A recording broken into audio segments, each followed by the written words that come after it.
Energiya almashinuvining ikki bosqichida glyukoza to'liq va to'liqsiz parchalandi. Bunda hosil bo'lgan ATFlar soni boshlang'ich glyukoza molekulyular soniga nisbati 14 ga 1 bo'lsa, hosil bo'lgan umumiy energiya necha foiz issiqlik sifatida ajralgan deyilyapti.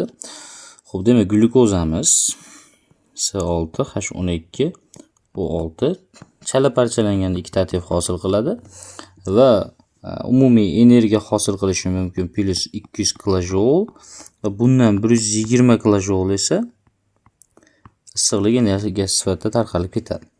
Xo'p, keyingisi C6H12O6 to'liq parchalanganda 38 ta ATF hosil qiladi. Umumiy energiya 2800 kilojoule chiqadi va bundan 1280 kilojoule esa issiqlik sifatida tarqalib ketadi. Xo'p, bizda aytayaptiki, bunda hosil bo'lgan ATFlar soni boshlang'ich glyukoza molekulyular soniga nisbati 14 ga 1 deyapti. Ya'ni boshlang'ich glyukozani X bilan Y bilan olyapman. Nima uchun X, nima uchun Y? Chunki ikkalasi ham noma'lum.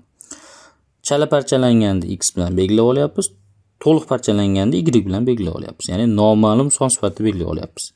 Ulardan hosil bo'layotgan ATFlar 1 molidan ikkita ATF hosil bo'lsa, demak X molidan 2X.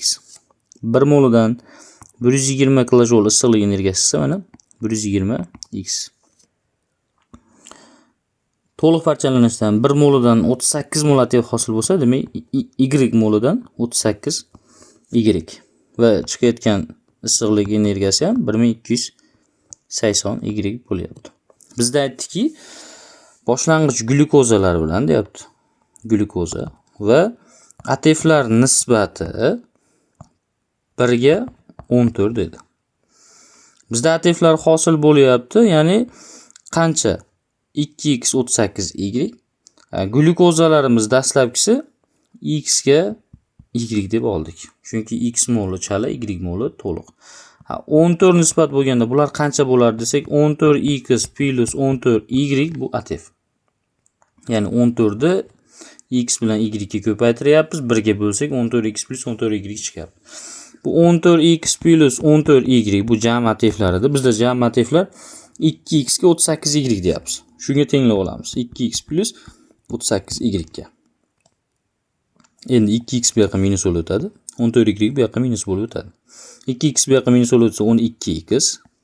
12x teng 38 dan 14y ni ayryapmiz. 24y bo'lyapti. Shunda 12 bilan 24 qisqarib ketsa, x teng 2y ga. Demak, x imizga 2 ta y to'g'ri kelyapti. Bu degani x bilan y nisbati 1 ga 2 nisbat. 1 ga 2 nisbat deb olsak bo'laveradi. Misol uchun y ni 1 mol deb olsam, demak x im 2 mol chiqadi. Misol uchun olib ketaveramiz, chunki oxirida bizda foizni so'ragan. Foiz bo'lgani uchun kelib chiqaveradi. Xo'p, endi bizda hosil bo'layotgan umumiy energiya necha foiz issiqlik sifatida deyapti. Umumiy energiyamiz demak maytda 200x edi va 2800y edi. Demak 200x plus 2800y umumiy energiya. X ni y ni o'rniga qo'yamiz. X ni 2 dedik. Demak 200 ko'paytirilgan 2 plus 2800 y ni o'rnida 1 bor. Demak 200 ni 2 ko'paytirsam 400, 2800 ni 1 ga ko'paytirsam 2800 qo'shsam, demak 3200 kilojoule bu umumiysi. Endi issiqlik energiyalari 120x ga 1280 y edi. Demak 120x plus 1280 y. Yana o'rniga qo'yamiz. Demak 120 ko'paytirilgan 2, x o'rnida 2 bor edi, plus 1280 ko'paytirilgan 1, chunki y o'rnida 1 bor edi. Issiqlik energiyalarini hisoblaymiz. Demak 122 ko'paytirsak 240. 240 ni qo'shamiz 1280 ga. Demak 1520 kilojoule bu issiqlik energiyalari deb hisoblanyapti. Jami 3200 kilojoule energiya bor edi. Demak bu 100%. 1520 kilojoule esa qancha? Ya'ni qanchasi issiqlik sifatida tarqalib ketyapti. Demak 1520 ni 100 ga ko'paytirib 3200 ga bo'lamiz.